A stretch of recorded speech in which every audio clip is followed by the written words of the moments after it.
In this video, I will show you how to fix the WhatsApp account in review problem.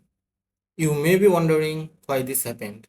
In most cases, WhatsApp places account under review when its security system detects unusual activity, such as spam-like behavior, the use of unofficial WhatsApp apps, or multiple user reports.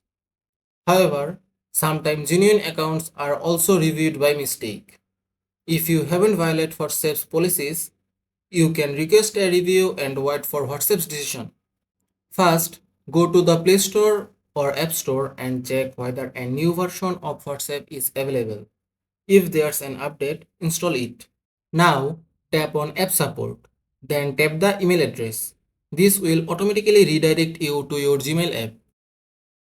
Now, write the subject and the email exactly I am typing. Also, make sure to enter your WhatsApp number along with the correct country code. Now, send this email to the WhatsApp team. They will review your request within 24 to 48 hours.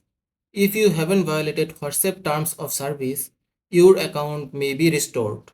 In my case, I got my account back within just 24 hours. So, that's how you can fix the WhatsApp account in review problem. If you found this video helpful, don't forget to hit the like button and subscribe to the channel. If you have any questions, feel free to leave them in the comment section below. And I will do my best to help you. Thank you.